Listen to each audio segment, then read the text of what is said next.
Hi, my name is Scarlett Nicole Escua, and there are two reasons why I want to learn Italian.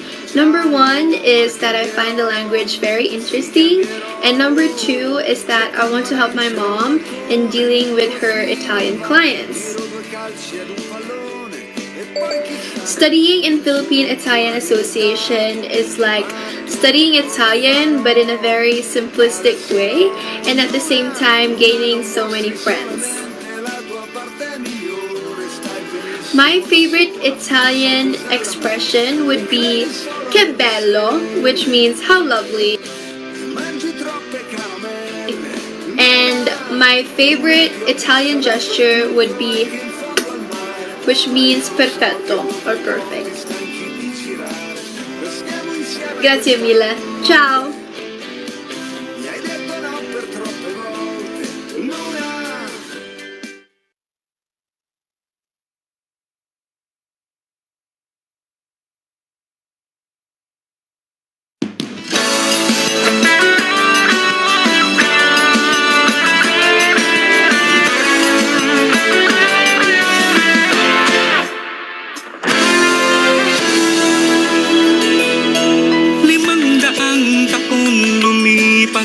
Ating nakamtan, tagumpay ng Pilipino sa laban ng Mactan. 5 siglong nakaraan nating natutunan, tunay na kahulugan ng bayanihan. Dito nasusukat, tapang na walang katulad, bayani rin pala tayong lahat. Kasanggamong Pilipino, anumang lahi mo. Kasanggamong Pilipino, anumang laban mo.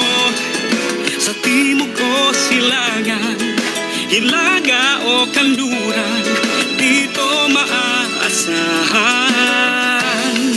ang aming inang bayan.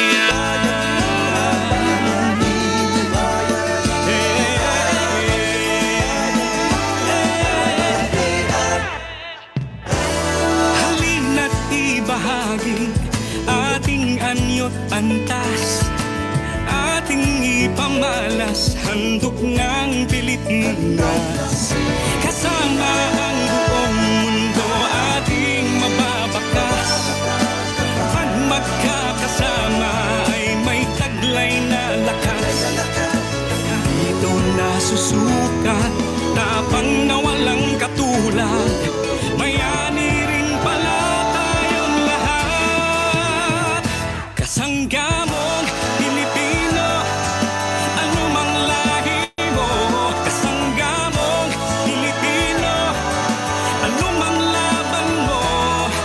Sa timog o silangan, hilaga o kanluran, dito maaasahan ang aming inang bayan.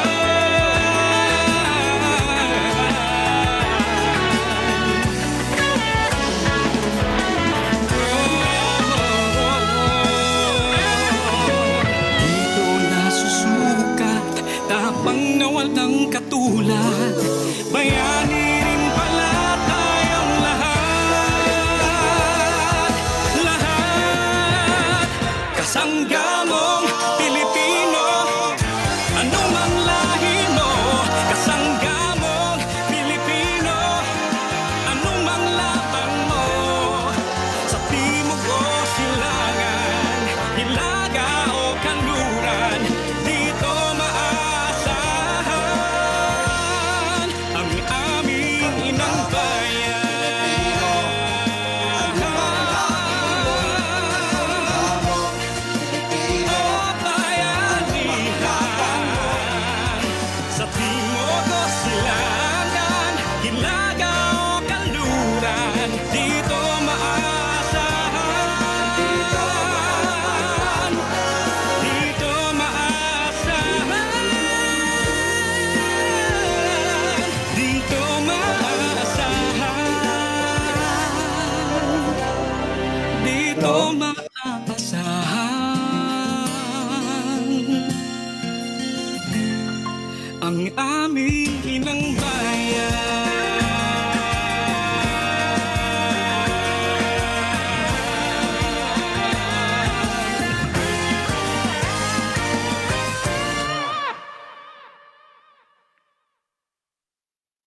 This is the welcome week, and I'm really happy to be in the orientation, and they've explained many things to me regarding the coursework and regarding all the labs, the facilities of the campus, and it's a beautiful place to study.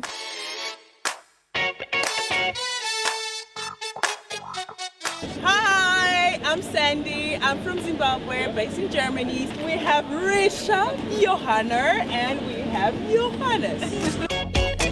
So you will be the face of our university. Okay. Just get any challenge has an opportunity to grow. I'm so excited to join this university to make more friends, to learn more. I'm from India. I'm from Kashmir. So I got my admission here for management engineering. So this is my campus, Govisa. It's a welcome week since yesterday. It's very good. I mean, people are helping here.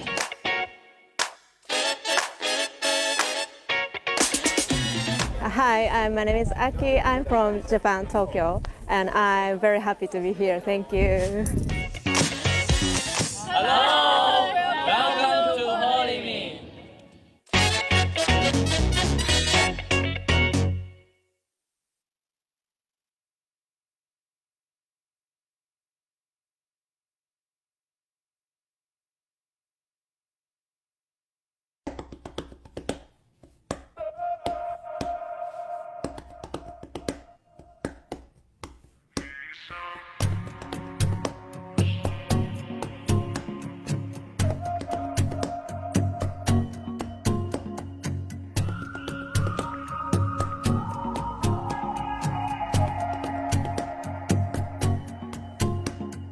Kalab na puso, sa dibdib ko'y buhay. Hindi sumusuko, sa hirap matlumbay. Sa mga manlulupi, hindi pasisi. Duyan ang magigiti, hindi papi. Kabuti ay batil, 500 taon ng daluyot yanig, tayo bumabangon. Isang puso pa rin, isang alap sa dilim, iba't iba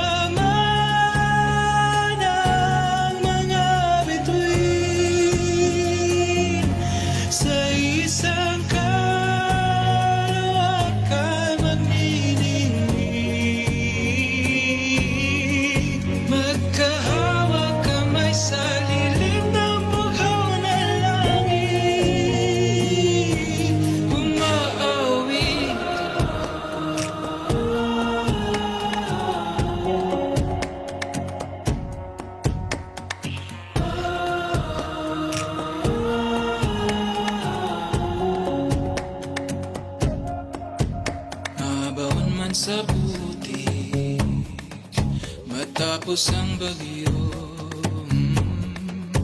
lahat magkakapit-bisig, patuloy na sumusulong. Isang puso pa rin, isang alap sa iba't iba man ang mga bituin, sa isang kalawakan magniningning,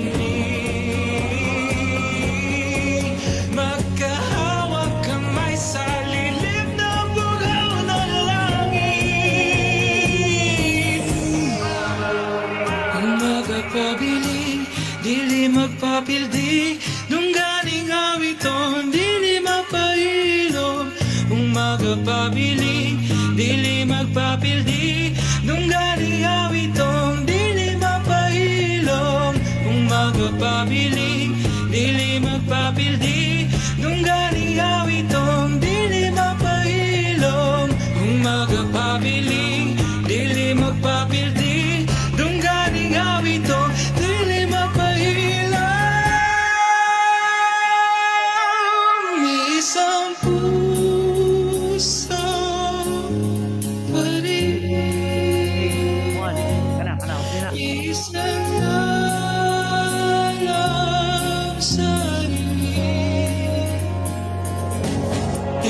iba man ang mga bituin sa isang kalawakan ng diningning, magkahawak kamay sa lilim ng bughaw ng langit, umaawit.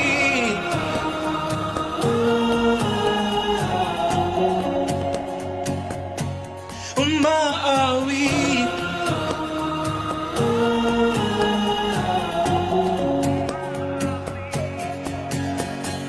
Alam ng puso.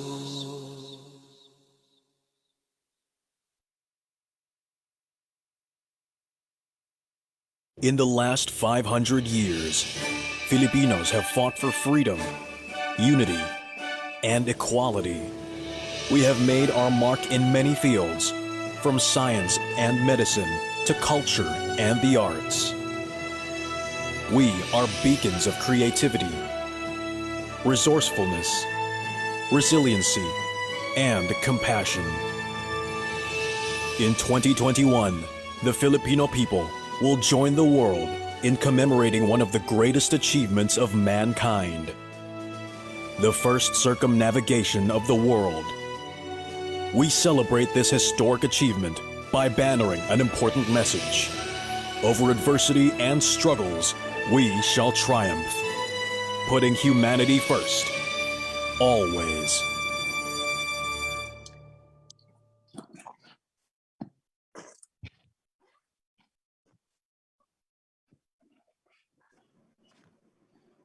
A pleasant afternoon to each and everyone, especially those who are following us on Facebook and those who are here with us on Zoom. By the way, my name is John and I will be this afternoon's moderator for our webinar with our esteemed guests and our esteemed speaker. So to formally begin today's webinar, may I ask the message from the President of the Philippine-Italian Association, Ms. Zenaida Tantoco.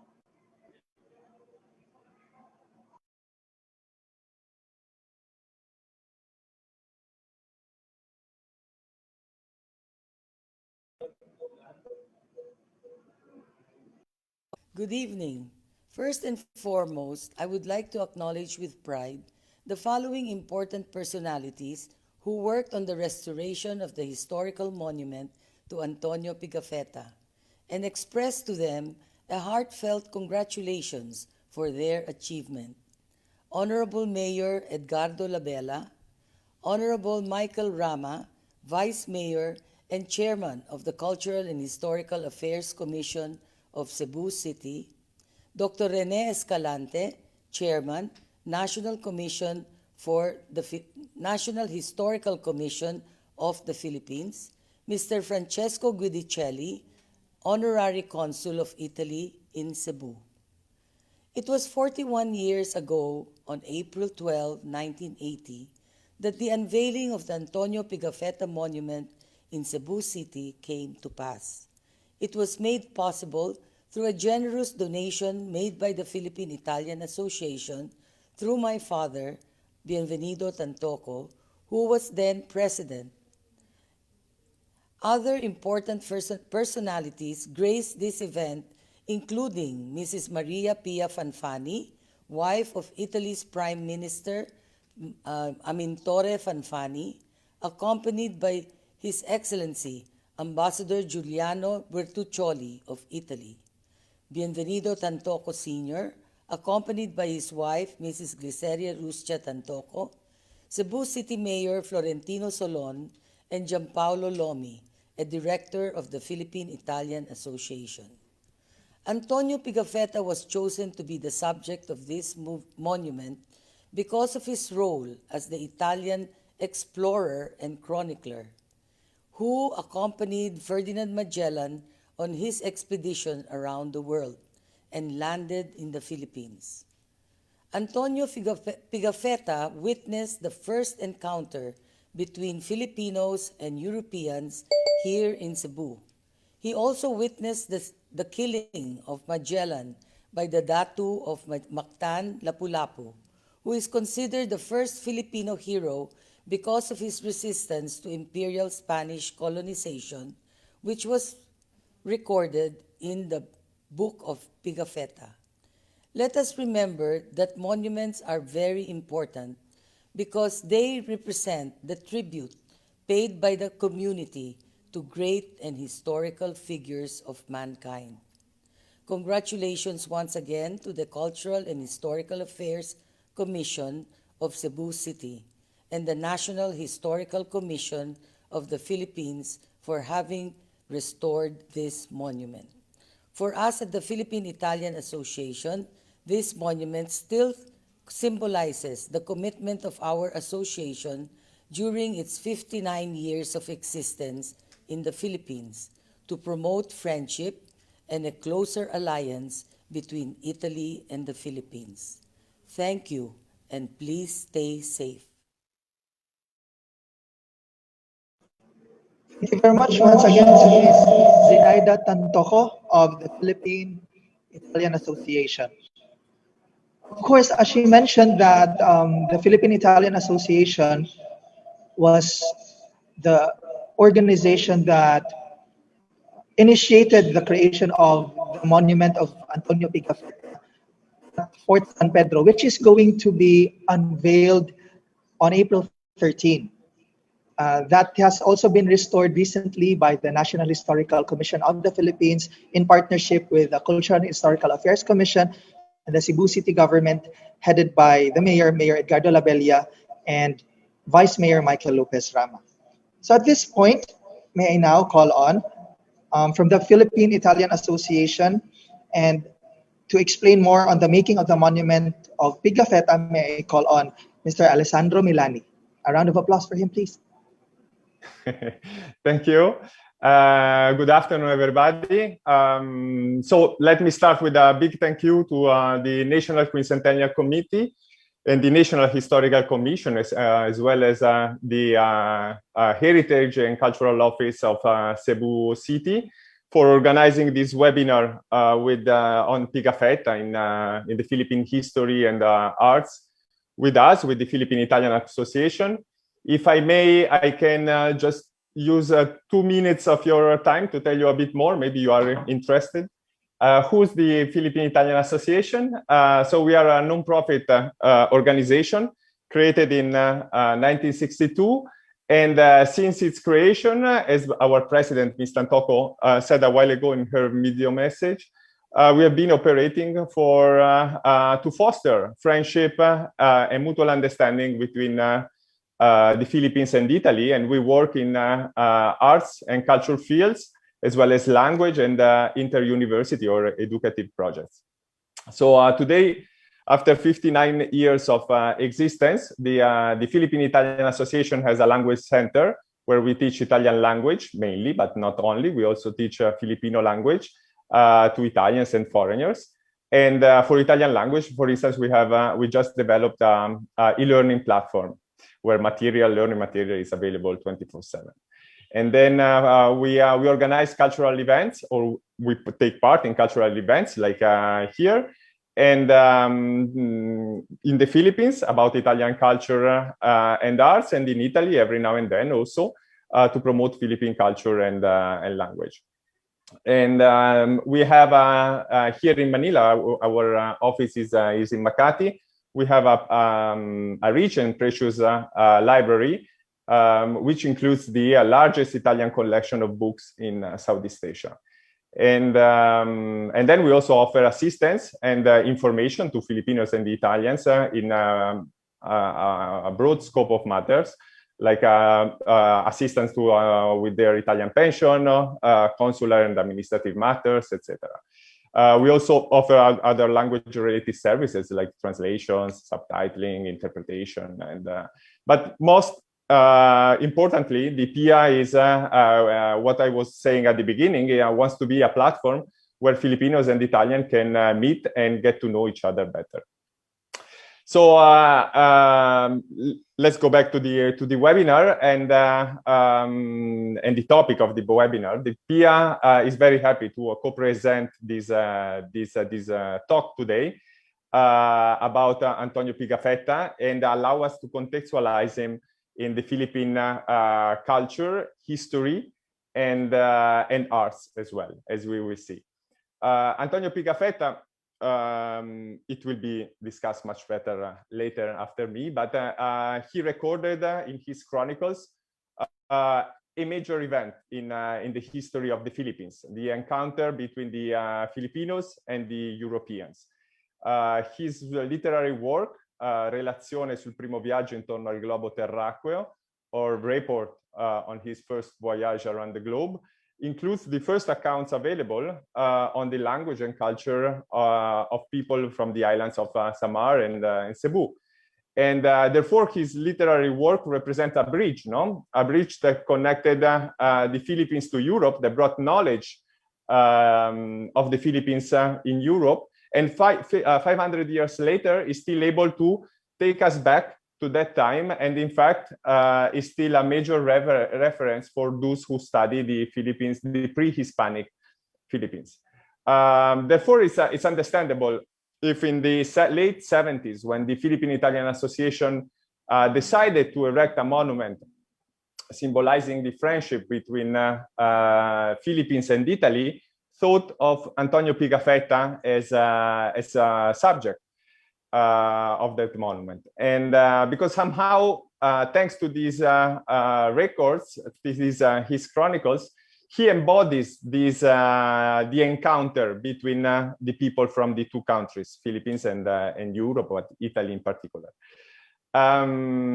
So the monument was done thanks to the interest of two important persons in the board of the directors of the Philippine-Italian Association at that time. One was the president, Ambassador Bienvenido Tantoco, and another one was Mr. Alejandro Roses, who introduced the PIA to a young and very promising artist, Abdulmari Imao. And the PIA and the project that the PIA entrusted to Mr. Imao, which will be discussed in this webinar, meaning the making of a Pigafetta statue, is certainly one of the most iconic and meaningful projects of the 59 years old history of our association. So the statue was inaugurated, as it was recalled earlier, on April 12, 1980, and formally donated to the city of Cebu. The statue still stands in its original venue, and we are very thankful actually to the restoration done by the National Historical Commission that allows to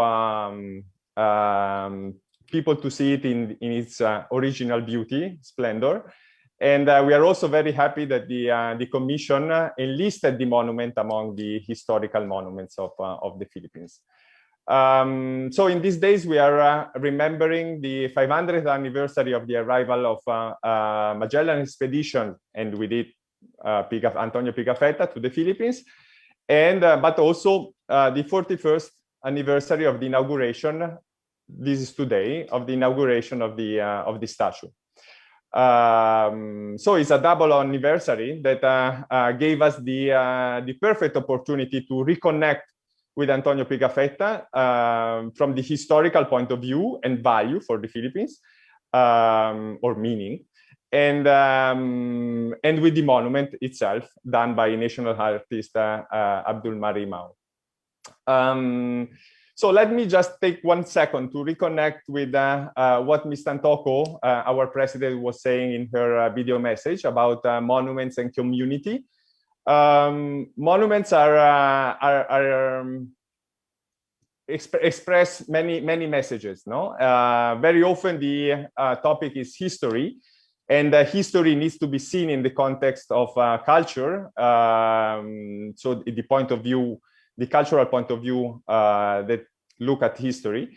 But monuments also tell us other messages, no? It tell us about the intention of the commissioner, for instance. It tells us about the artist and its art. It tells us about the prevalent point of view of the community over the represented topic, which is made visible by the artist in the choices that he will do to portray the topic, the dimension, the postures, the attributes, etc. So monuments are in our cities. We see them every day and tell us a lot of information. And so it's very important that we are able to understand this information and to read this information, no? Like a book, like we read a book, we need to know the language. So we need to know what the monument tells us, how, what are the codes.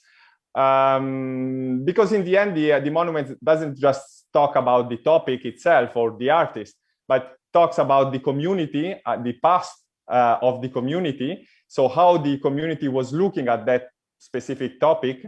And and in the end, ultimately talk about ourselves. How do we position in relation to this topic? So this webinar for me is perfect because it gives us the opportunity to talk about Pigafetta from the historical point of view, and gives us the codes to access the monument. And so I would like to thank very much our guest, Mr.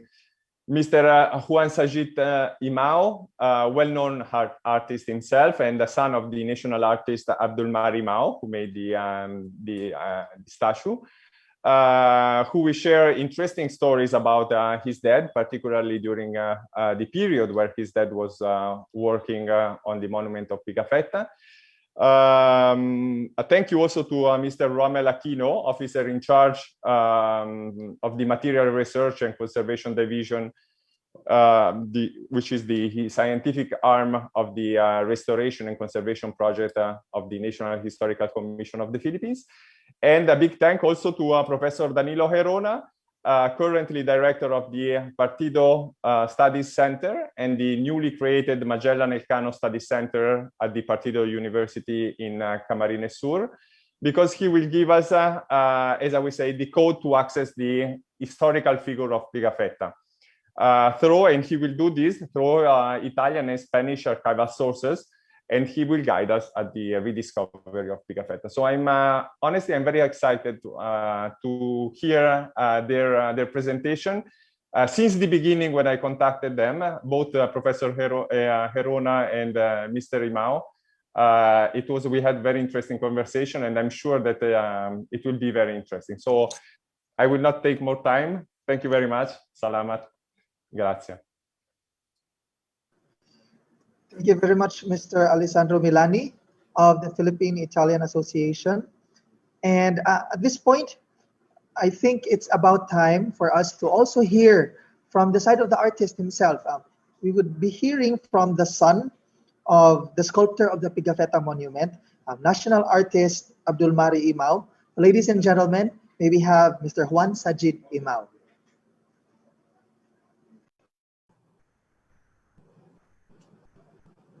Good afternoon to viewers, to the National Historical Commission, and to the Philippine-Italian Association. I'd like to present some slides to you and tell you a little bit story about my dad. So I'll be showing you several pictures and giving them some descriptions.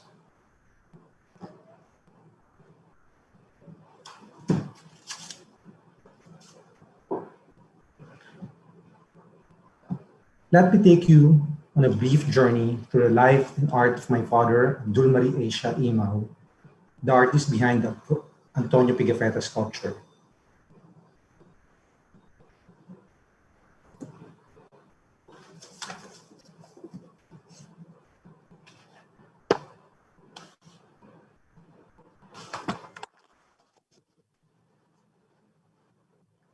My father was conferred the Order of National Artist for Visual Arts in 2006 and holds the distinction of being the first Muslim artist to receive such award.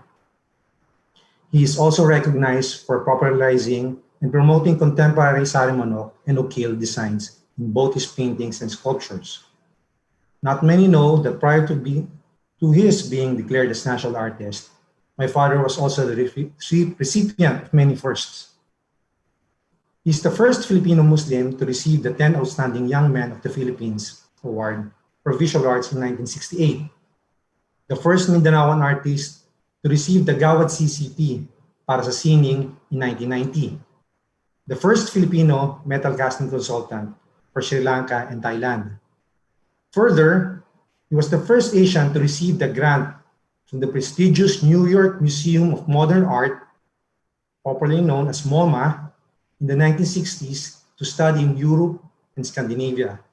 One of his works, titled South Pacific Trail, was in fact displayed in the office of the director of the MoMA for 2 years until it was brought to the Philippines through the help of Mr. Fernando Zobel. The work is now on permanent exhibition at the Ateneo Art Gallery, Loyola Heights, Quezon City.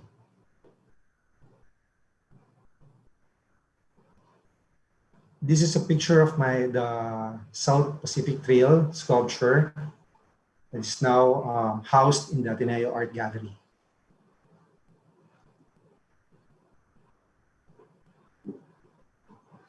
Some of my father's other distinguished awards include the Order of Raha Baginda for Most Outstanding Contribution to Philippine Art in 1987, Araw ng Maynila Award in Sculpture in 1985, Honoris Causa degree in Humanities from the Western State University of Zamboanga City in 1985, Sultan Kudarat Award for Most Outstanding Artist in 1985, Presidential Merit Award for Outstanding Contribution to the Arts in 2005.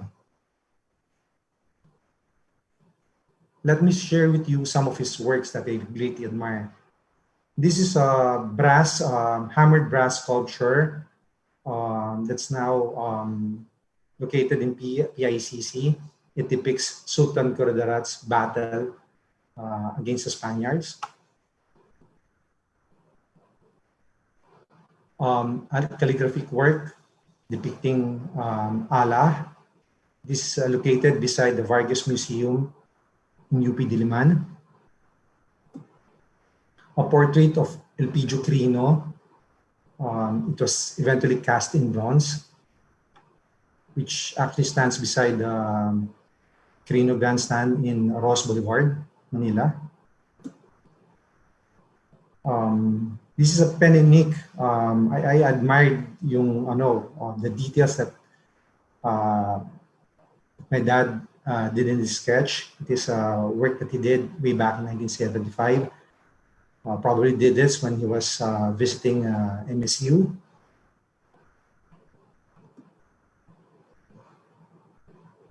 Monuments to Sulu warriors at the Sulu provincial capital. He sculpted this prior to the sculpting of the Pigafetta monument.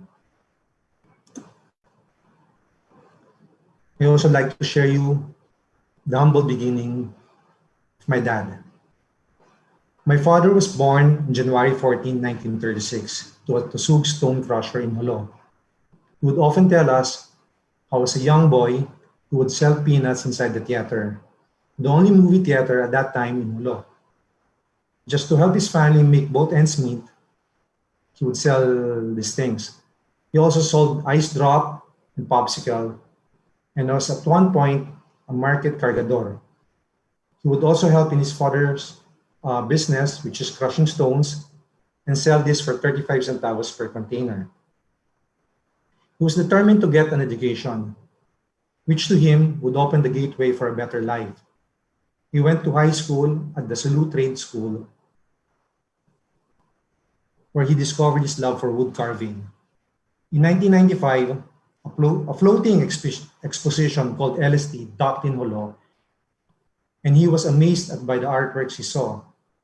On displays were works by masters such as Fernando Omarsolo, Botong Francisco, and Vicente Manansala. The curator, Professor Tomas Bernardo, noticed my dad's enthusiasm and asked to see my dad's sample wood carving. Impressed by my dad's talent, Professor Bernardo encouraged him to study art in Manila. I think my dad saw Professor Bernardo's invitation as an opportunity to journey beyond the shores of Jolo and pursue his dream of being an artist. After high school, my dad went to Manila on borrowed funds to further his education. With no means of support, he sought the help of President Ramon Magsaysay through Jose Maria Ansaldo, the appointment secretary to Malacañang then. Mr. Ansaldo took pity on him and offered to give him a personal scholarship for my dad's fine art studies at the University of the Philippines in Diliman. To earn extra income, my dad would sometimes pose as a model for his fine art classmates for the sketching sessions. At that time, his professor and mentors at UP included Guillermo Tolentino, Anastasio Caido, Ambrosio Morales, and Napoleon Abueva. Incidentally, Mr. Abueva was also my professor in sculpture when I was in fine arts back in the early 1990s. And I also had the honor of being one of Professor Abueva's apprentices in the studio during that time. It is rare for a sculptor to be able to do both figurative and non-figurative works, and my father excelled in both. Let me share some comments from his mentors. In an article in the late 1960s, the late national artist Guillermo Tolentino was quoted as saying, he is good at both conservative and modern sculpturing. Anastasio Caido, on the other hand, said, I discovered he was good, so I encouraged him to shift from painting to sculpturing. Finally, national artist Napoleon Abueva described my dad as industrious with a drive to work.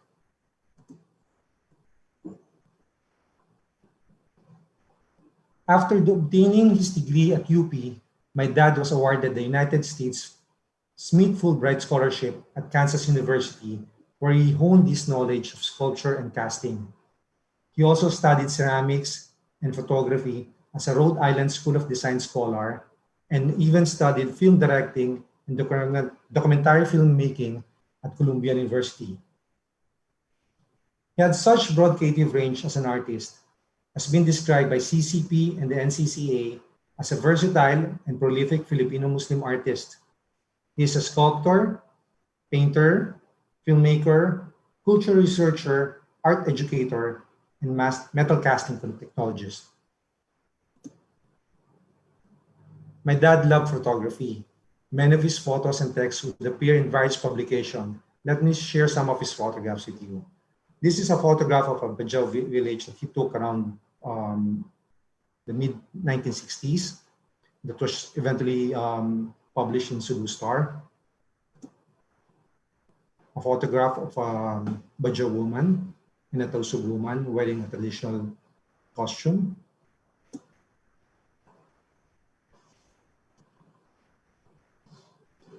When the Philippine-Italian Association commissioned my father to sculpt a monument to Italian chronicler Antonio Pigafetta in the late 70s, it was considered surprising news back then. Articles on Dad's work on Pigafetta would highlight my dad as a Muslim artist working on a representational figure and a Christian figure at that. Art critic Leo Banesa interviewed my dad for an article in Panorama magazine in the 80s. In that interview, he encountered Alejandro Roses at my dad's studio. My mother, Grace de Leon Imao, used to work for Mr. Roses at the former Quad Gallery. Mr. Roses was instrumental in getting the Philippine-Italian Association to commission my dad to do the Pigafetta monument. In Mr. Roses' words, why must people always describe Mars, which he was fondly called by his friends, as a Muslim artist? Nobody refers to me as a Christian writer. It's high time we think of Imao as a Filipino artist. I remember my dad telling me that he does not let his religious belief get in the way of art making. Not only that, he considers being a sculptor as a God-given talent, which he must use to his fullest. And indeed, My father used his God-given talent in every work he would create, including the Pigafetta Monument. These are selected article clips that were written by prominent writers during that time. The first picture on the left is an article written by Dr. Alice Guillermo. The center, this was written by Nick Coquin. And on the far right is an article written by Leo Banessa.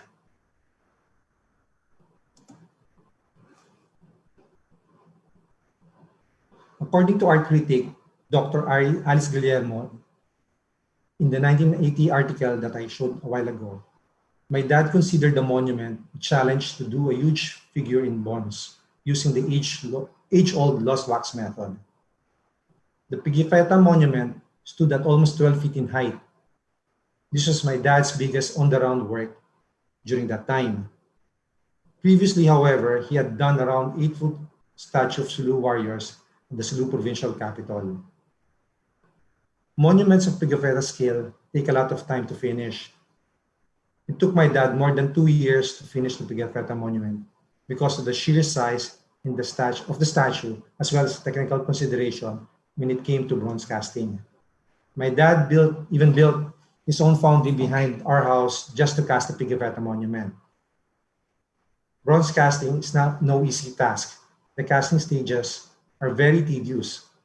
Even being molded in clay, the monument is cast piece by piece and painstakingly assembled through the process of welding.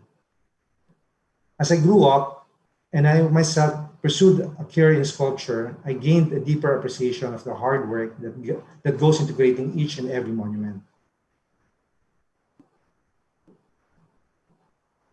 My dad used 9 heads proportion to do the almost 12-feet statue of Pigafetta. In visual arts, 9 heads proportion is based on an artistic canon of body proportions.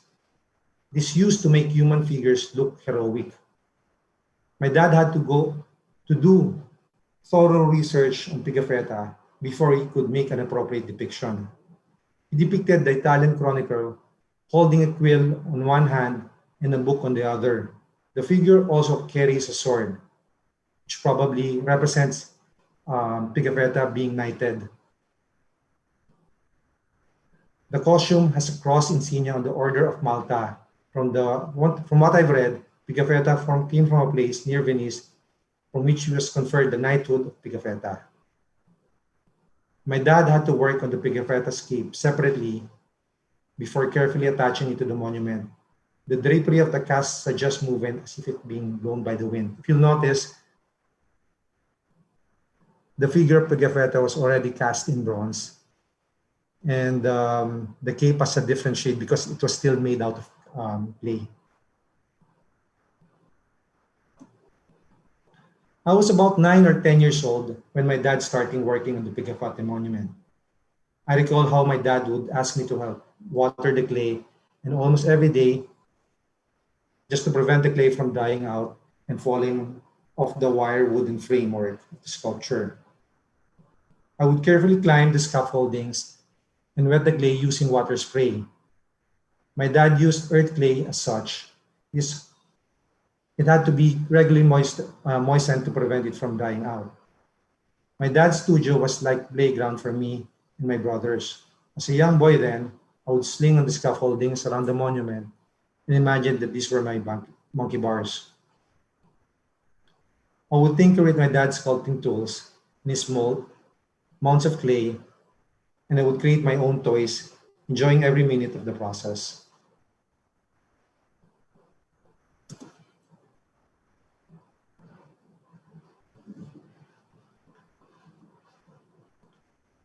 The Pigafetta monument was unveiled 41 years ago at Fort San Pedro in Cebu City.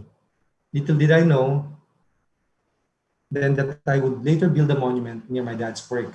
In 2013, or 33 years after, I installed my monument to Andres Bonifacio in Fort San Pedro, just a few meters away from my dad's Pigafetta.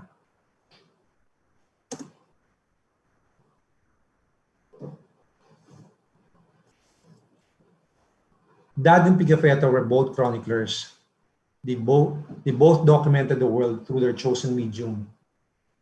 The Italian chronicler took to his pen to write about foreign lands, the culture, customs, beliefs, language, and religion. My dad, on the other hand, took up his sculpting tools, paintbrush, and even his camera to capture the beauty of his own rich culture and the world he had explored while studying abroad. Dad and Pigafetta were also both adventurers. They both yearned to explore the world beyond the confines of what was familiar to them. My dad boldly ventured outside his hometown of Olo to study art in Manila, and eventually he was able to navigate the art scene in foreign lands that he once read about only in books. After his stint abroad, my father would later go back to his homeland and teach humanities and learn more about his rich culture of his native Mindanao. As a result, he was able to develop an art form uniquely his own. Both Pigafetta and my father's journey have produced great treasures. Pigafetta has left us with his writings, which have become an important part of our history. My dad, on the other hand, has left behind a wealth of masterpieces that has enriched contemporary Philippine art with sometimes distinctively Filipino. He has also left a rich legacy of artistic excellence that has greatly inspired me and many other Filipino artists. So I hope with that presentation, I was able to give you an insight on how my dad created and how how I remembered Pigafetta being part of our history, our family history. Thank you very much, Mr. Juan Sajid Imao, son of national artist who actually made the Pigafetta Monument. On behalf of all Cebuanos, Mr. Juan Imao, I would like to extend our gratitude to the artwork that your father did.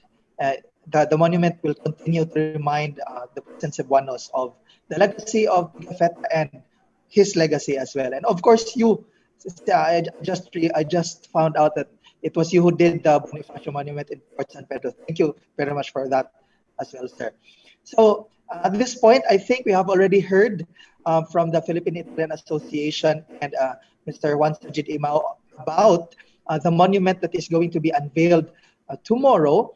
I think it is also but apt to listen to the restorer or the conservator who worked on the restoration of said monument. So at this point, may I now call on a senior conservator of the National Historical Commission of the Philippines and team lead for the restoration of the Pigafetta Monument and Magellan Monument in Lapu-lapu City. Ladies and gentlemen, let us have Mr. Rommel Aquino. So, good afternoon, ladies and gentlemen. Let me share to you several slides chronicling the restoration process that was done to the Pigafetta Monument, and which took a month actually. We have two teams working simultaneously on the Pigafetta Monument and the Lapu-lapu Memorial, or the Magellan Memorial in Mactan. So, as I've told you, it took a month to restore. We were assisted by staff from the Cultural and Historical Affairs Office of Cebu City. Prior to the restoration, we did a training to curators and stakeholders directly involved with the maintenance of not only the Pigafetta Monument, but most of the monuments in Cebu City and even in the province. So it is really auspicious that we're having this lecture on the 41st anniversary of the unveiling of the monument. From our assessment, we see that only the pedestal has been restored by the stakeholders several times, but the statue itself the brass statue itself is has not been restored. Let me share to you several slides regarding the assessment, restoration, and some important lessons and observations that we have observed through many years of restoring public monuments, not only tackling about the issues regarding the Pigafetta monument, but generally public monuments in the Philippines. So perhaps one of the most visible that you can see in the photograph is, of course, the patination of the statue, which is basically the corrosion of the material. And also, we have observed at some crucial points the deterioration or corrosion of the iron armature of the monument. This is particularly on the scabbard of the sword, which has split open because of the corrosion of the armature. The pedestal, as we see it in the picture, is painted white. We thought that at first it was made out of reinforced concrete, perhaps, and then painted. But through by understanding and studying the layers of paint applied on the pedestal, we were pleasantly surprised that the original material is of marble. So basically what happened was at some point the marble was vandalized with aerosol paints. The quick fix that they opted to do was to repaint it in a pink tone, in a pink paint, and then later on it was again vandalized and basically it was again repainted. So the last repainting was also vandalized, although we can see only small permanent marker writings on the vandals. I guess the most important thing that happened was the installation of the fence in front of the Pigafetta monument, which deterred many of the vandals which otherwise would have free access to the monument, especially at night. So you can see the extensive patination of the monument. The restoration aimed to just stabilize the statue and undertake minor repairs, highlight the original materials, in this case, the marble cladding of the pedestal, which is very beautiful, improve the fence and the landscaping of the monument, and then more importantly, train personnel directly in charge of the upkeep and maintenance of the monument. You can see here several photographs of the scabbard being repaired, and then the vandalism that has accumulated and has been put on the pedestal for so many years. This is a photograph of the monument after the restoration, including a new fence and new grouting. From interviews that we gathered from the two people that are directly maintaining the monument, it seems that their chemical or cleaning agent of choice is peroxides, hydrogen peroxides, and basically stronger stuff. So the grouting of the base of the monument has weathered off because of the use of inappropriate chemicals. So here are some of the lessons that we have learned by restoring public monuments throughout the years. First of all, I guess we build monuments without thinking of its long-term preservation. We just appropriate funds to erect monuments to honor important people, but we don't really give time and effort to train personnel directly involved in its long-term preservation. Sometimes we don't. There was an issue just the other day of basically a monument that was made of poorer quality. I guess they did not invest much in a learned artist. So I guess that's one of the most important things that these should be built to last. So we should invest in quality materials and quality talent also. Um, we also see for monuments all around the Philippines, we always resort to shortcuts and we only restore aesthetically. We don't basically give importance on understanding the materials used. After we liquidate the building of the monument to the commission on audit, that's it. No, we don't keep a copy of the original documents, which will tell us a lot of important details like the size of the monument, its dimensions, its materials that has been used by the artist, which is crucial in its long-term preservation and restoration in the coming years as it deteriorates because of many factors. Also, because we don't know the materials that was used for the monument, we do not use the appropriate restoration chemicals or mixes to provide the correct solution for the problems being encountered. So usually we just go about using household cleaners, which might not be good for the materials used for the monument. Also, more importantly, what we learned is that the community plays a very significant role in the long-term preservation of our monuments.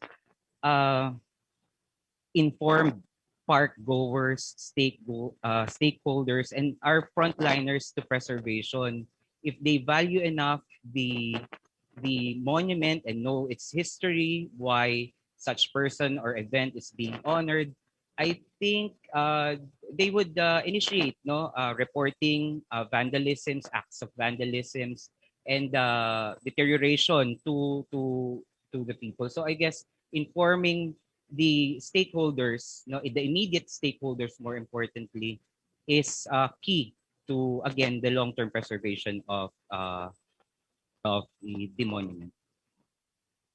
So lastly, I'd like to say that pagtanaw ng utang na loob is one of the most cherished of Filipino values. In many ways, monuments are tangible expressions of Filipinos having this pagtanaw ng utang na loob. It is our way of honoring great men and women and turning points and crucial events which has shaped our history. We hope that through the restoration of the monument to Antonio Pigafetta done by the national artist Abdulmari Imao, Filipinos will continue to work to look back and learn from the happy and at times bitter lessons of our past as we continue to forge the future of our nation. It is a great honor for our team at the Materials Research Conservation Division of the National Historical Commission of the Philippines to restore this work of the national artist Abdulmari Imao, learn his techniques through material analysis. And as you know, Mr. Imao and the National Historical Commission of the Philippines has collaborated with many public monuments throughout the years, which is being continued on by his son. So it's really a great pleasure for us to restore and to learn more about how the artist worked and what his preferred materials are, how it deteriorates, and the issues it faces to the present day. So with that, maraming salamat po.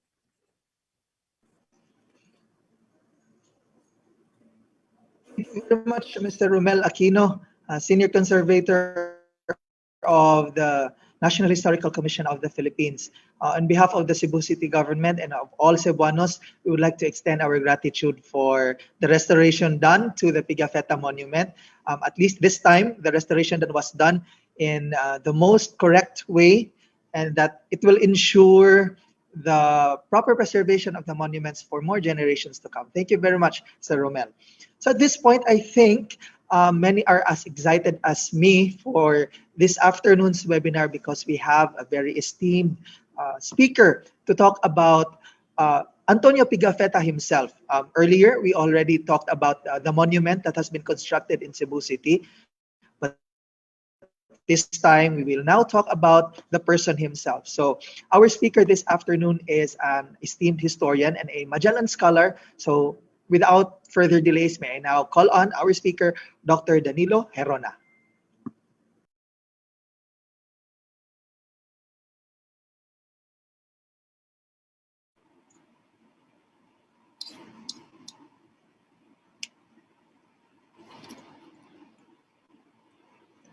Okay, thank you very much, sir. Of course, first and foremost, I would like to acknowledge my gratitude to the curators of the Jesse Robredo Museum in Naga, Mr. Anthony Glorioso and Joan Piconcillo, for allowing me to have a space here to deliver my lecture, because there's a problem, the internet service in our locality, in my home, and so I have to look for a more stable connection, and this beautiful building of the Robredo Museum offers that. Likewise, I would like to extend my gratitude to Senor Alessandro Milani for the invitation of to give a lecture in this to the Philippine-Italian Association, and of course to Ian Alfonso of the National Quincentennial Commission. First and foremost, I did a lot of my work on the on Magellan, and of course you cannot separate Magellan and Pigafetta from the Archivo General de Indias. Takes almost 12 travels to Europe to really compile the documents and come up with substantial materials to write about Magellan, and of course on the biography of Pigafetta. And aside from my work in the Archivo General de Indias in Seville, substantial work was also done in the Museo Naval, in the archives of the Augustinians in Valladolid. The reason is because the Augustinians were among the earliest missionaries who arrived in the Philippines as early as 1543, and of course finally in 1565 when the Legazpi Ordinate expedition arrived. The reason why the Augustinians were also important for understanding our history is because of the fact that some of the Augustinian missionaries who came to Cebu in the early 1600s interviewed a number of the survivors of the Magellan saga, those who were alive during the time of Magellan. And so we are able to reconstruct also the events based on sort of memories of these people who lived during the time of Magellan. Of course, as for Pigafetta, the most important materials would be found, of course, in his own hometown. I have to do a visit in Vicenza, where the house of Pigafetta still stands, and also at the Biblioteca Ambrosiana, where the oldest Italian manuscript of Pigafetta exists.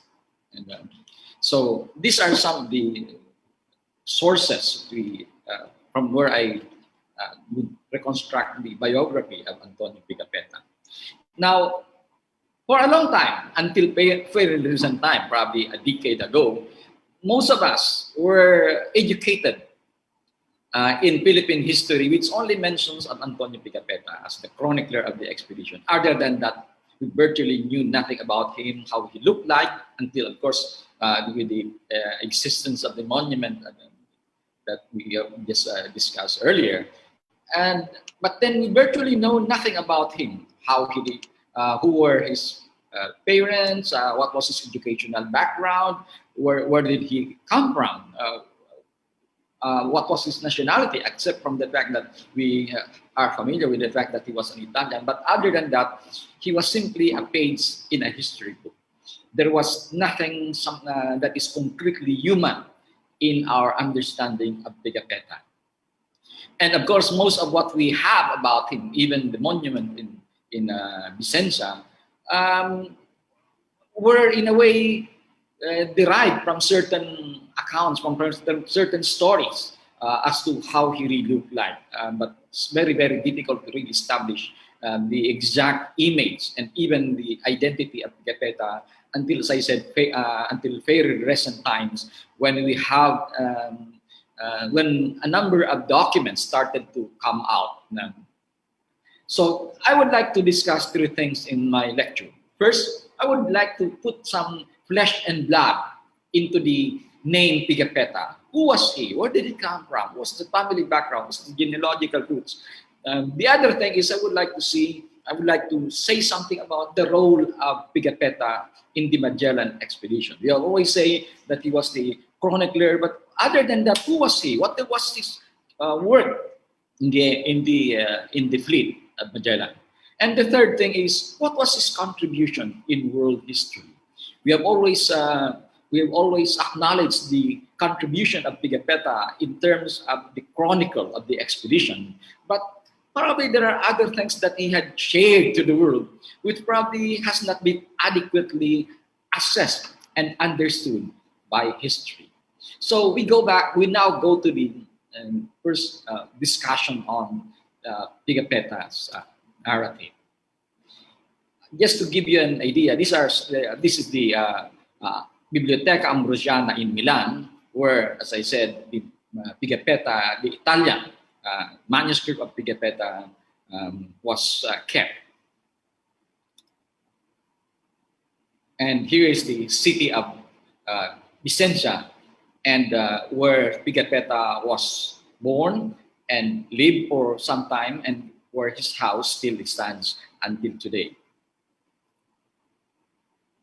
This is the monument. It looks very, very much similar to the monument in Cebu. This is the monument in the park there in the city of Vicenza, very, very close to the train station. So it's actually the entrance to the city of Vicenza, and it's a very, very pretty monument in a sprawling plaza in Vicenza. Here's the cathedral, and we don't really know because of the lack of data whether it was here where Pigafetta was baptized. We have to understand that Vicenza was an old Roman city. And just to give you an idea, here is the house of Antonio Pigafetta, the Casa Antonio Pigafetta. Okay. So this is the distinctive characteristic of the house. It contains sort of a coat of arms of the Pigafetta and also a certain kind of motto, El ne rose sans spin. There is no rose without a thorn. It will probably tell us something about the fascination of the Pigafetta with the French language. Okay, here's the coat of arms of the Pigafetta. It is said that the Pigafetta earned sort of a coat of arms, and they were apparently knighted. Even before Pigafetta, the family of Pigafetta earned such kind of aristocratic status hundreds of years before Pigafetta was born. So it only shows to us that Pigafetta belonged to a very, very prominent family going back to hundreds of years before he earned his fame as a chronicler. Then the house of Pigafetta.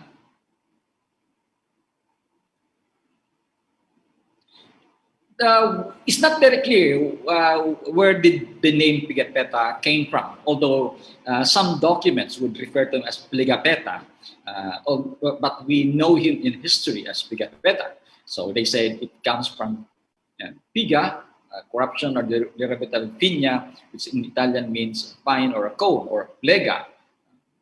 So of course, as the name, as some records would write his surname as Pigafetta. Could have come from the Italian word for hold and slice of bread. So there is no really definite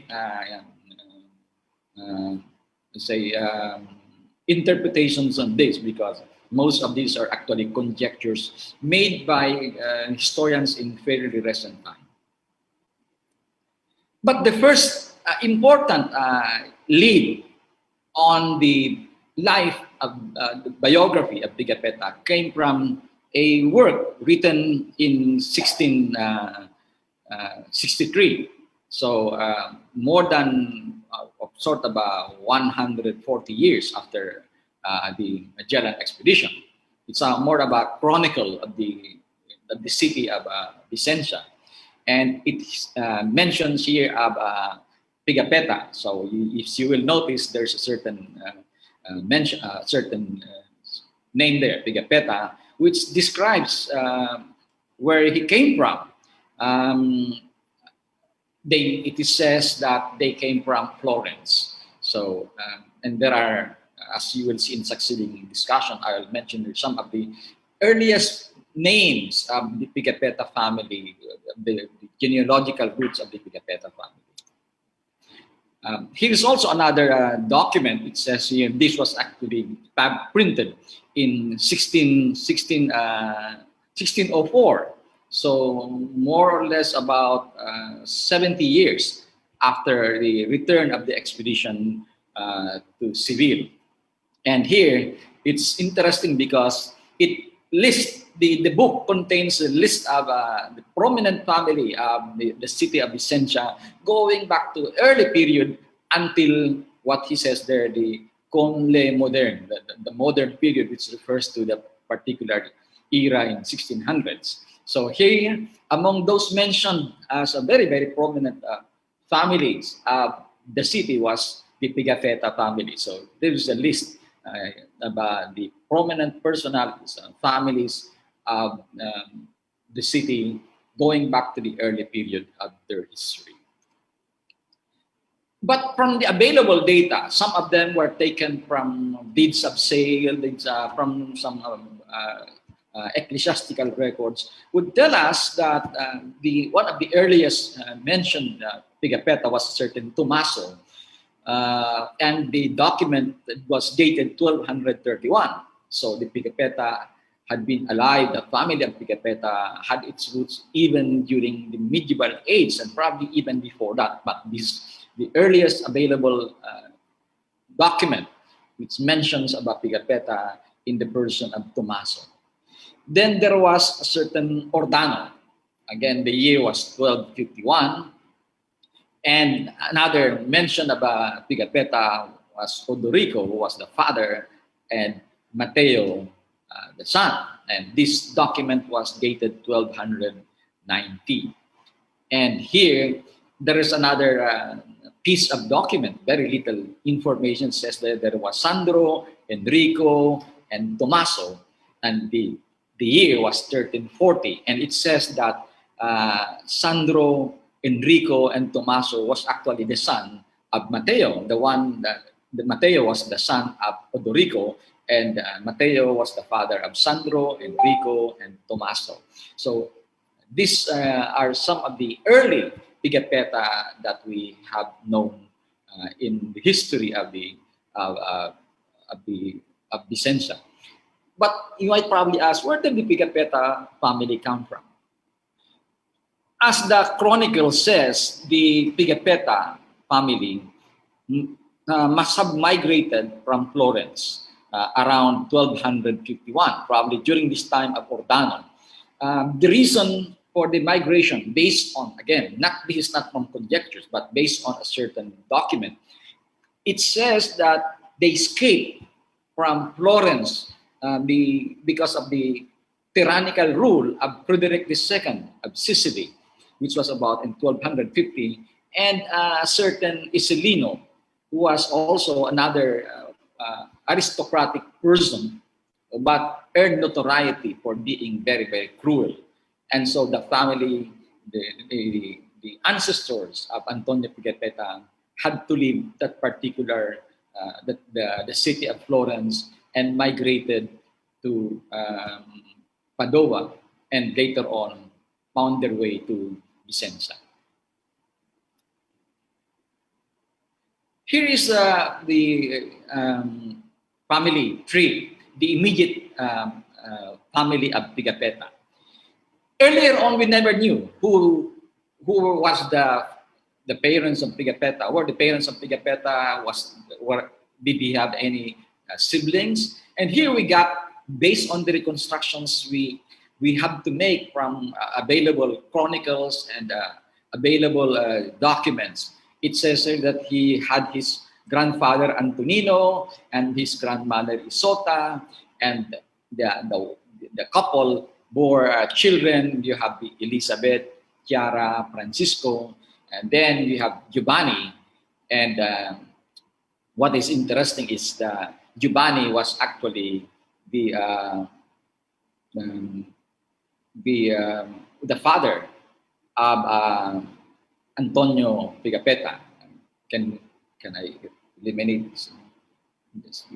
Yeah, just have to. So anyway, here you have Giovanni, who was actually the father of Antonio Pigafetta, was married thrice. And this is where the confusion, and that's the reason why the biography of Antonio Pigafetta until fairly recent time was full of confusions, and he remains to be anonymous to most of us. Giovanni was married thrice. First was to Castellana. Then Giovanni and Castellana bore two children, Giovanni and named Giovanni and Flora. And then Giovanni again was married to Lucia Muzan. And Lucia Muzan, based on the data we have, was supposed to be the mother of Antonio Pigafetta. And Antonio Pigafetta also had another sister by the name of Isota and another brother named Valentino. But Giovanni, for whatever reason, probably Lucia and Castellana died, took another wife, and this time it was named Angela Anzola. So here you have Antonio's mother was believed by historians, and based on the available data that we have, 1600s and even 1700s document would say that his mother could have been Lucia Muzan, and his father, of course, was Giovanni. And so that was at least a certain picture of the family of Pigafetta had emerged today. As I said, 10 years ago, we never knew about these things. But this time, we have a certain idea, this time, of the family where Pigafetta came from. You have to understand that later on, Elizabeth, for example, the auntie of Antonio Pigafetta, would have tremendous impact in the life of Antonio as a member of the expedition of Magellan because of Elizabeth's marriage to Valeriano Chiricate, a very, very important family in Vicenza, and would, as I said, play an important role for Antonio's participation in the expedition. We always look at Pigafetta as a chronicler of the expedition, the official chronicler of the expedition. So even in our early history, Pigafetta was given an attribution of being a very, very prominent person of the expedition. But the records seem to show otherwise.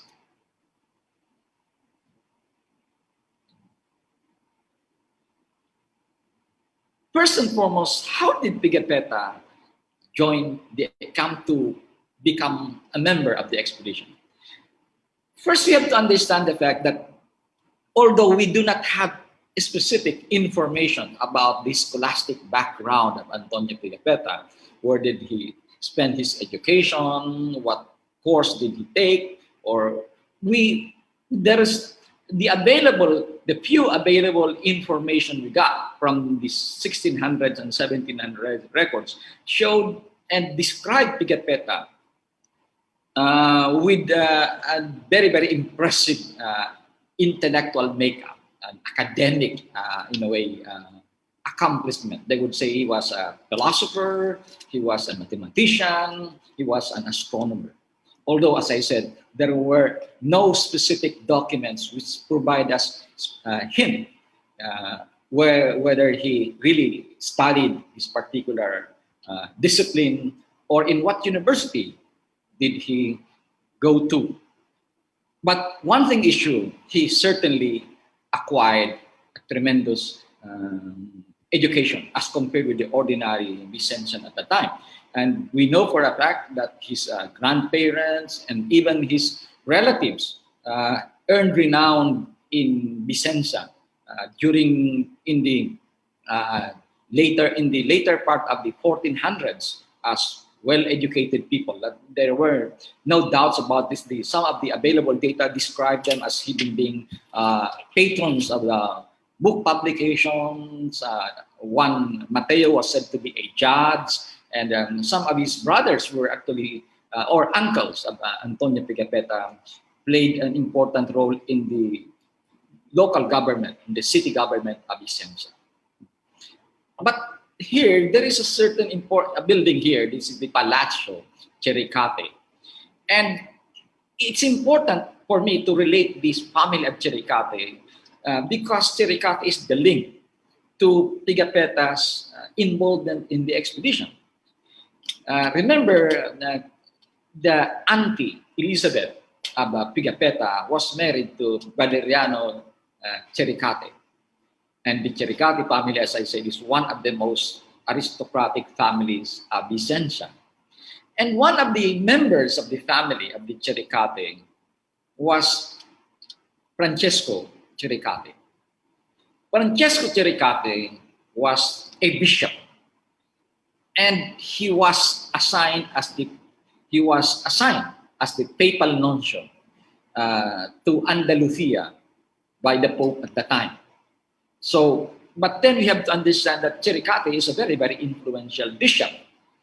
And in some documents, it suggests that he was, in a way, one of the troubleshooters of the Vatican in terms of the political diplomacy of the Vatican with the secular rulers.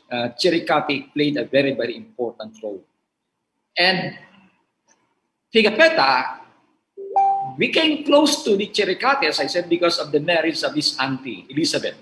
And Francesco Chericate recruited Antonio Pigafetta, a young man then, to become his secretary. Apparently because Francesco recognized the intellectual acumen of Pigafetta and his academic accomplishment. And so he brought along Antonio Pigafetta to the Andalusian region. And there, Pigafetta served as the secretary of this papal nuncio. And Pigafetta says that it was because of this, of his stay in Spain for almost 10 years, that towards the end of this 10 years stint, he learned of the expedition being prepared by the Magellan group.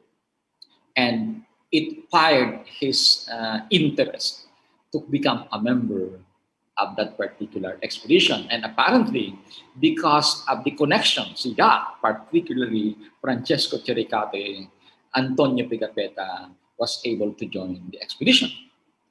But the participation of Pigafetta to the expedition and his connection with Francesco Chericate, in a way, created certain kind of a controversy, certain kind of speculations as to what was the reason of Pigafetta for joining the expedition of Magellan.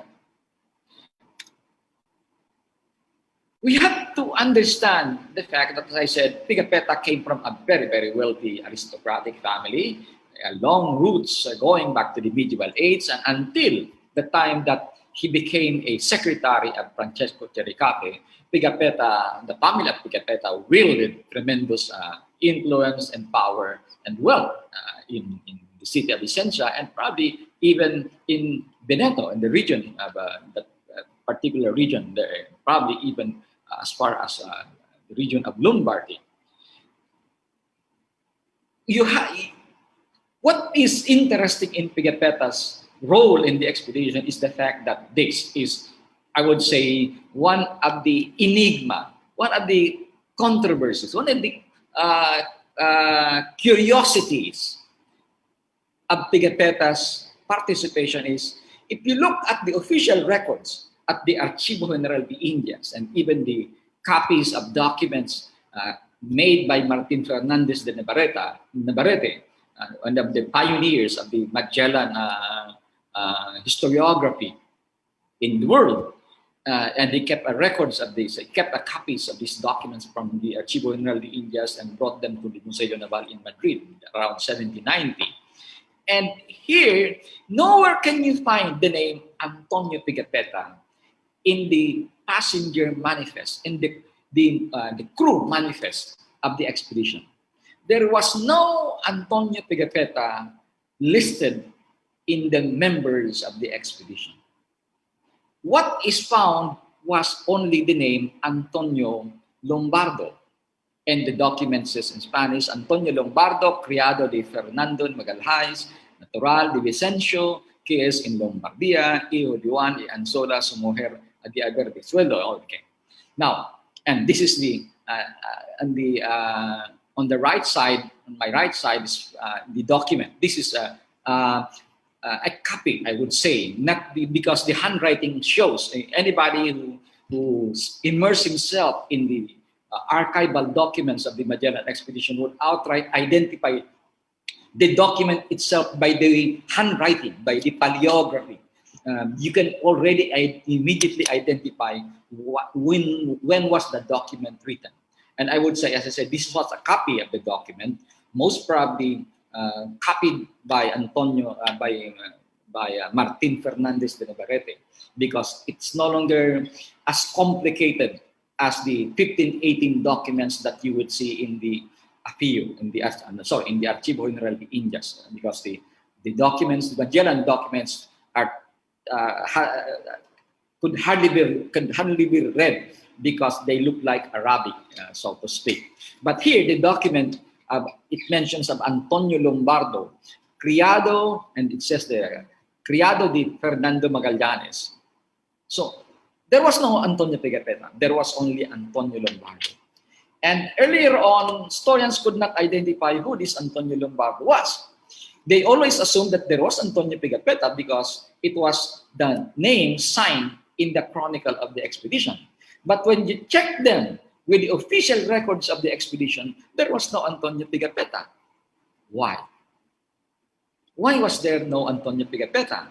And even in the personal, in the biodata presented by Antonio Pigafetta, by Antonio Lombardo, there is a certain discrepancy from the existing narratives which the world has known during that particular period, as late as 1790s, because of the fact that people would identify Antonio Pigafetta's father as Mateo Pigafetta, but never Juan and Anzola. And when again, recently, in fairly recent times, when we started looking at the primary documents about the family of Antonio Pigafetta, as I've shown you earlier, what was mentioned there was not actually Juan, but actually Giovanni. And of course, today, we are able to crack the mystery. It was Giovanni, because he was Italian. But when he embarked on the expedition, the escribano of the Magellan expedition must have Hispanized the name of Giovanni. And therefore, it was paid Spanish and became Juan. But then, the mother of Pigafetta, as you see in the previous slide, was actually carried a different name. It was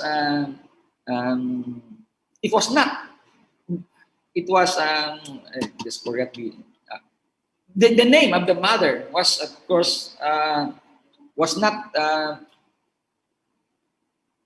different from what is contained in the biodata presented. I'm sorry, it was Lucia Mozan. But here, you have here Anzola. Why was Anzola?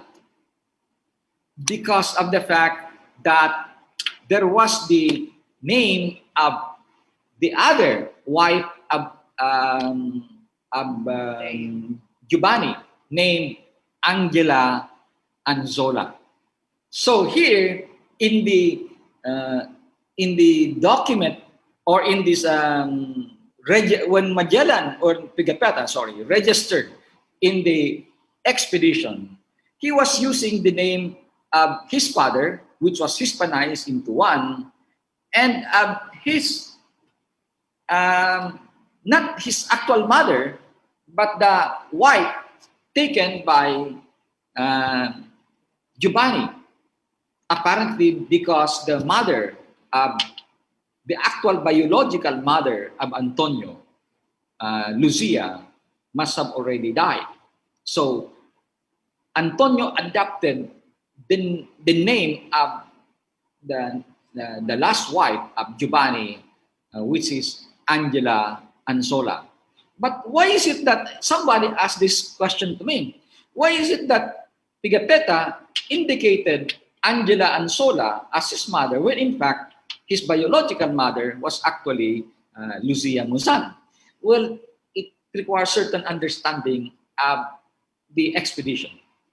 When they mention the biography or the biodata of the crew, they have to list, they have to indicate, for example, the parents who are still alive, because of the fact that they would serve as beneficiaries of the person of the crew.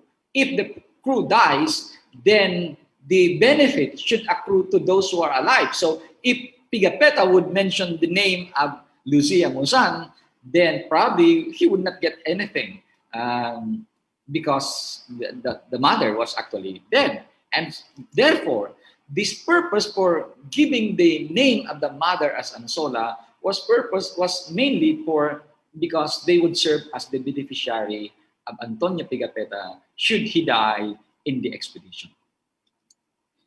It also says there that he only was receiving 1,000 maravedis. And quite interesting because the 1,000 maravedis salary was among those in the bottom of the salaries of the members of the expedition. There were 235, at least officially, members of the expedition. And among those who received the lowest salaries was Antonio Pigafetta with only 1,000 maravedis. You have to understand that Ferdinand Magellan was receiving 50,000 maravedis, as compared that with 1,000 maravedis for Antonio Pigafetta. And here is another interesting feature. Pigafetta did not receive an official designation as the chronicler of the expedition. He was only receiving the very, very lowly status as a criado, meaning to say servant of Ferdinand Magellan. He was a criado of Ferdinand Magellan. You have to understand that by this time, when he joined the expedition in 1519, Pigafetta would have been around 30 years old. And Magellan was about 39 years old. So he was therefore given an official designation as a criado, a servant of Ferdinand Magellan, and also a sobresaliente. Again, you have to understand the word sobresaliente in the context of the 16th century. If you translate that, if you use a dictionary and you translate that in the 19th and 20th century context, sobresaliente is always associated as excellent.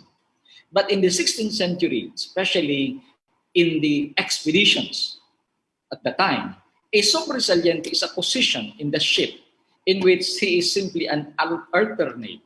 If someone dies, then he would replace the position of that particular person.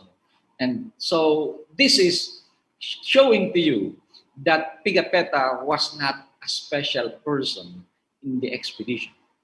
He was a criado, he was a sobresaliente, and receives only 1,000 maravedis. as I said, there is the controversy. Why would a man coming from a very, very influential family, very, very wealthy, very, very educated, in fact, probably one of the most educated members of the expedition out of 235 would be Antonio Pigafetta. But why did he accept such designation, such salary?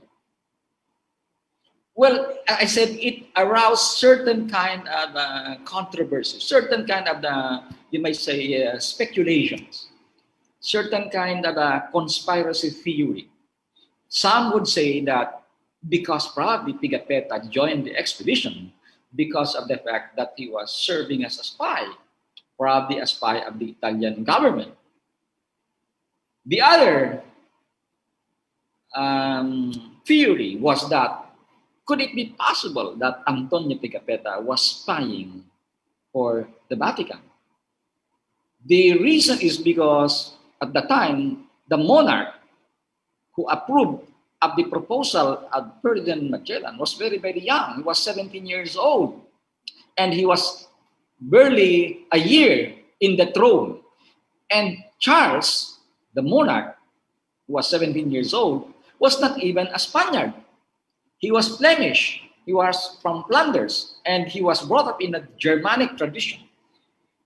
And in fact, the Spaniards were grumbling about his assumption to the throne of Spain because he could hardly speak Spanish. He was not brought up in a Spanish culture, and he was brought up in a comparatively liberal intellectual climate of the Germans. And the suspicion, some would say, came from the fact that Germany was the hotbed of Protestantism. It was there where Luther came from. Could it be possible that this young monarch, not even a Spaniard, was actually leaning more to Protestantism or to more progressive ideas rather than to the more conservative traditional views of the Catholic Spain? And this could be probably some of the reasons they suggest that could it be possible that Francesco Cericate, a very, very political ecclesiastic, could be suspicious of the leaning of Charles V. So these are some questions, some kind of theories raised because of the very, very unusual circumstance of Antonio Pigafetta. Aside from the fact, of course, that Antonio Pigafetta had to conceal his identity. And some people would, some scholars would justify that by saying that probably he was only adopting the name Antonio Lombardo because that's probably how the Scribano identified him. And probably Antonio Pigafetta did not really try to conceal himself, his identity. But these are, as I said, some of the questionable aspects of the Antonio Lombardo. And here in the right side, the document that is colored, it says Antonio Lombardo again. It mentions here of the designation as criado e sobresaliente. This is again a document which listed down the names of the crew of the Trinidad, where Magellan was riding in the expedition. But then, if you look at it from what Magellan actually assigned Pigafetta, though the records would say that he was only assigned as criado and sobresaliente, the records of Pigafetta, the journals of Pigafetta, would show that he was given tremendous importance by Magellan. In fact, in the major negotiations, when they already reached the Philippines, Pigafetta was given very, very important role in negotiating with the local potentates, the local powerful personalities. Although it might sound that he was very, very important, it's also because of the fact that he was the negotiator, including the interpreter, Enrique de Malaca, because he was the one who was actually making some translation in the Malay language.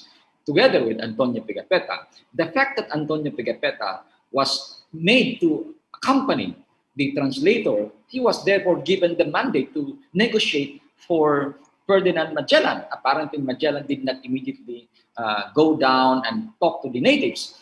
It's quite clear in the instrucciones given by Charles that before the expedition left, in fact, Charles gave Magellan the 70 instructions of what he would do once they reached a certain territory that they were supposed to make a landfall. It says there that you have to avoid immediately transacting with the natives, so you have to send somebody who would be dealing with the natives. Most of them were what they call desperados. Desperados were actually prisoners. So they were the first ones to face the natives,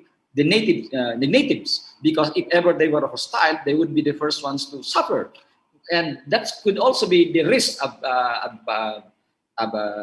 Antonio Pigafetta, because if the natives were terribly hostile, then he would be among those who would be killed, the earliest to be killed. But it also shows us the importance that Magellan had given him. The fact that he was allowed to negotiate in behalf of Magellan and Charles, it must be something. But other than that, we now have to look at the impact of Magellan on world history. Aside from the chronicle that Pigafetta had written, most people were not aware of the fact that Pigafetta was probably the first to compose in the entire world of the first multilingual and intercontinental dictionary.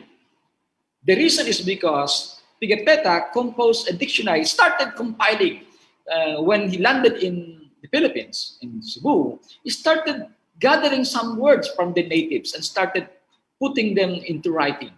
And when he went to the Spice Islands, he started also compiling them. But also when he was even in San Julian in South America, Pigafetta also started listening to the words of the natives in those territories and started writing them down. And therefore, he produced at least two intercontinental dictionary: the American continent and the Asian continent. And in Asia, he was working on at least three languages: Malacan language, the Moluccan language, and the Filipino languages. So here, Pigafetta did not only write about the most extensive narrative on the most important expedition in the world, but he also composed most probably the first multilingual and intercontinental dictionary in the annals of world history. Secondly, of course, as I've said earlier, his work was the most comprehensive and temporally proximate eyewitness account of the Magellan expedition. There were other, of course, expeditions. For example, the expedition, the work of Transilvanos, but the work of Transilvanos was only secondary. It was although published much a little bit earlier, but then almost in a way almost close to the time of the Magellan, of the Pigafetta's printing of the chronicle. Yet they were taken only from the interviews of those who joined the expedition. But there were other, of course, primary accounts, the Genoese and Albo, but they could not compare with this. By the way, these chronicles that I mentioned, Albo's, the Derrotero, the Genoese pilot's account, and the Mapra's accounts were important eyewitnesses accounts, but they were only written. Some of them were written in a much later time. For example, the Mapra was account, although it's a primary account, an eyewitness account. It was only written about 20 years after Pigafetta's work was published. And the Genoese and all the others were actually written very, very briefly. But it was Pigafetta's work was the most comprehensive and the nearest to the event that had been written. It provided us geographic, cartographic, and ethnographic knowledge of Asia and the Americas. Of course, we have to understand that before Pigafetta's work was published, there were other Portuguese chroniclers who have written about Southeast Asia. As early as 1515, Duarte Barbosa had already written extensively about Southeast Asia. In fact, a portion of the Philippines was already mentioned in the work of Duarte Barbosa in 1515. Joao de Barros, Gaspar Correa, Tome Perez, these were Portuguese chroniclers who wrote around 1515 and some later time about Asia, but not as extensive, not as comprehensive, not as graphic as the work of Antonio Pigafetta.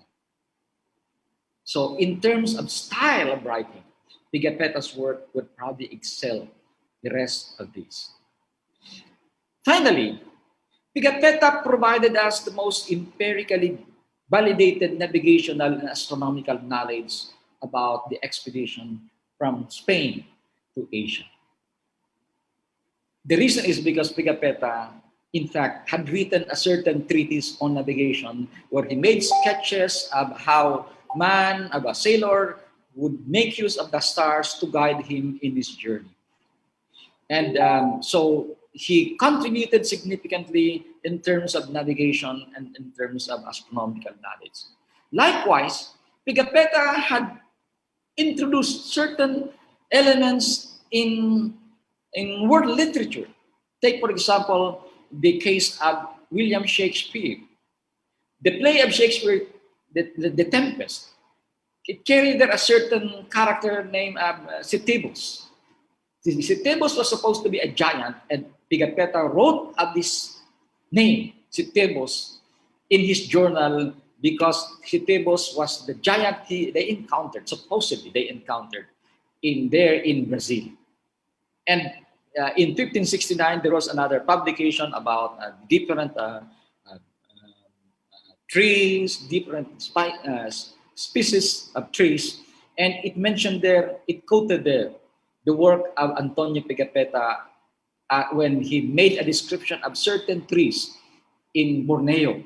And it was the document specifically mentioned that they owed this information from Antonio Pigafetta. So 50 years after Pigafetta wrote his chronicle, it actually became an almanac for all other sources of information in natural environment, in terms of spices, in terms of navigation, in terms of languages. Pigafetta had shared to the world this particular knowledge. And of course, the earliest map that we got on the Philippines, on Mactan and Cebu, and we got that from Antonio Pigafetta. And this is the dictionary that Pigafetta had written. Of course, this was already edited in the 19th century. That's why it indicated the language in the Philippines, which of course, at the time that Pigafetta wrote it, there was no idea yet of the Philippines. The name Philippines was only given in 1543 during the Roy Lopez de Villalobos expedition. But then it already tells us that Pigafetta had provided tremendous knowledge to the world. We could probably say that Pigafetta paved the way for a global knowledge, for a global consciousness, based on the dictionary, based on the annals, on the chronicles of the expedition. Finally, Pigafetta, of course, received he was conferred an order of and the Knight of the Rose. And this is here I think most of us, this is the first time that you will see the actual signature of Antonio Pigafetta. It says Antonius Pigafetta. So this is an actual handwriting of Antonio Pigafetta. The document was actually sent to a certain royal personality. I think it was in Italy, and he was asking 20 years some kind of a privilege to the book that he would be publishing. So this ends my brief discussion lecture on Pigafetta. Thank you very much. All right, a virtual clap for Dr. Danilo Gerona, who actually gave us a very informative lecture this afternoon. Thank you very much, Sir Danilo, for giving us more information about the character of Pigafetta, since I think almost all of us just know Pigafetta as the chronicler of the first circumnavigation.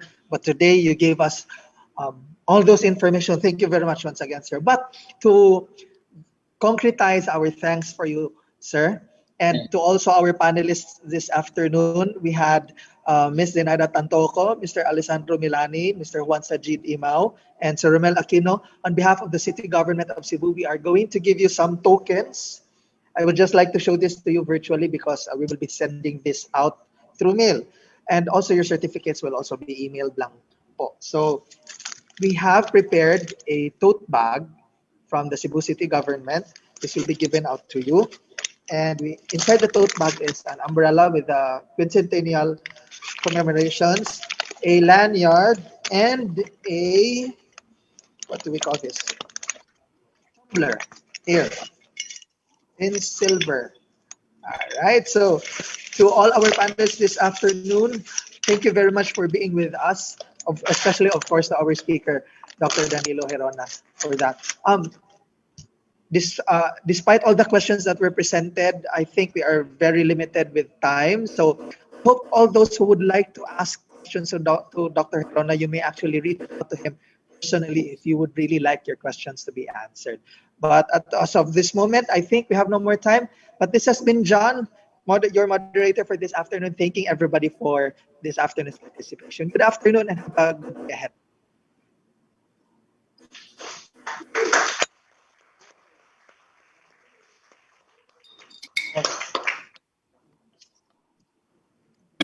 Mandirigmang Pilipino, dakilang lahi ko, bayaning Pilipino, sa makabago. It's just us now, no? Panahon. Thank you, Sajid. Thank you, Cielo. Thank you so much. And Danilo left us already.